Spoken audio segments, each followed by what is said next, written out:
Israel पर 7 अक्टूबर को हुए हमास के हमले को लेकर एक बड़ा खुलासा हुआ है।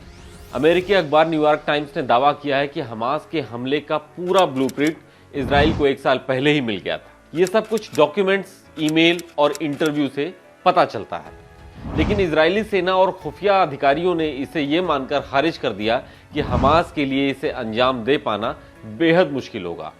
लेकिन हकीकत यह है कि 40 पन्नों के इस पूरे दस्तावेज में जो जैसे लिखा है, ठीक उसी तरह 7 अक्टूबर को हमास ने घटना को अंजाम दिया था। तो क्यों नजरअंदाज कर दिया इजराइल ने इस रिपोर्ट को? इजराइल के अंदर की इतनी खुफिया जानकारी हमास तक पहुंची कैसे, और क्या है युद्ध के ताजा हालात, बताएंगे हम आपको इस एक्सप्लेनर के जरिए कि इजराइल और हमास की इस लड़ाई की शुरुआत कैसे हुई।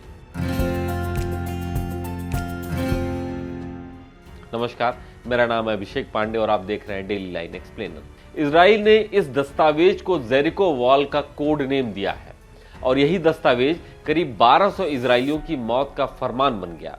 दस्तावेज में पहले रॉकेटों की बरसात से आयरन डोम को नाकाम करने, इंटेलिजेंस टावर को उड़ाने और फिर ड्रोन से हमला करने की जानकारी थी और उसे वैसे ही लागू भी किया गया।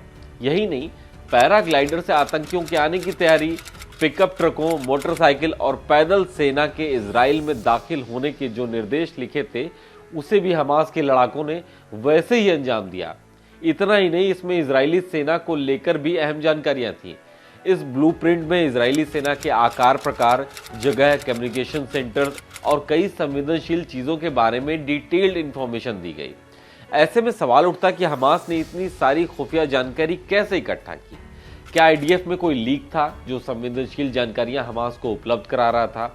यह डॉक्यूमेंट इजरायली सेना और खुफिया एजेंसियों के प्रमुखों के बीच खूब ब्रॉडकास्ट हुई, लेकिन उन्हें लगा कि इस तरह का हमला करना हमास की क्षमताओं से परे है। हालांकि इस रिपोर्ट या फिर ब्लूप्रिंट को इजरायली प्रधानमंत्री बेंजामिन नेतन्याहू ने देखा था या नहीं, इसकी कोई कंफर्म जानकारी नहीं है। पिछले साल इस रिपोर्ट के मिलने के तुरंत बाद इजरायली सेना के गाजा डिवीजन के अधिकारियों ने, जो गाजा बॉर्डर की रक्षा के लिए जिम्मेवार भी है, उन्होंने कहा था कि हमास के इरादे स्पष्ट नहीं है। फिर इसी साल जुलाई में हमास के हमले से ठीक 3 महीने पहले इजराइल की सिग्नल खुफिया एजेंसी यूनिट 8200 के एक एनालिस्ट ने चेतावनी भी दी थी कि हमास एक मिलिट्री ट्रेनिंग आयोजित की है जो कि ब्लूप्रिंट में दी गई जानकारी से मेल खाती है। लेकिन गाजा डिवीजन के एक कर्नल ने इस चेतावनी को नजरअंदाज कर दिया। इजराइल की यही चूक उस पर भारी पड़ी। अब ताजा हालातों की बात कर ले तो सीज फायर खत्म होने के बाद गाजा पट्टी पर एक बार फिर से इजराइल और हमास के बीच जंग शुरू हो गई है। सीज फायर को हमास ने इजराइल पर रॉकेट दागकर तोड़ा। हमास ने रॉकेट दागकर इजराइल के 2 शहरों को निशाना बनाया। इसके जवाब में इजराइल ने गाजा में विमानों से बम बरसाए हैं। सीज फायर खत्म होने की एक वजह हमास नेताओं की बयानबाजी भी है। हमास नेता याह्या सिनवार ने 7 अक्टूबर के बाद पहली बार सार्वजनिक बयान दिया है। दरअसल सिनवार ने सीधे प्रधानमंत्री नेतन्याहू को धमकी दी है। सिनवार ने कहा कि नेतन्याहू जान ले कि अक्टूबर 7 का हमला सिर्फ एक रिहर्सल था।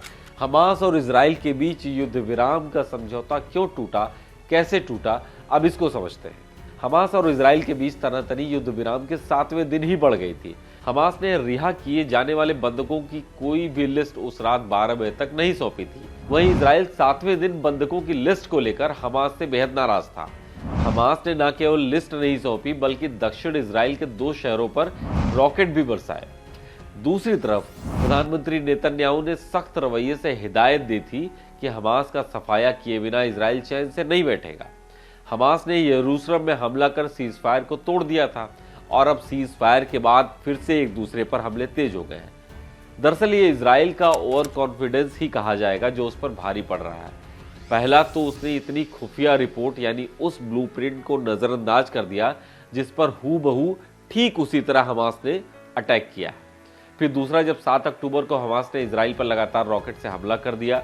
आज के एक्सप्लेनर में फिलहाल इतना ही, और ऐसी ही और जानकारियों के लिए आप देखते रहिए डेली लाइफ।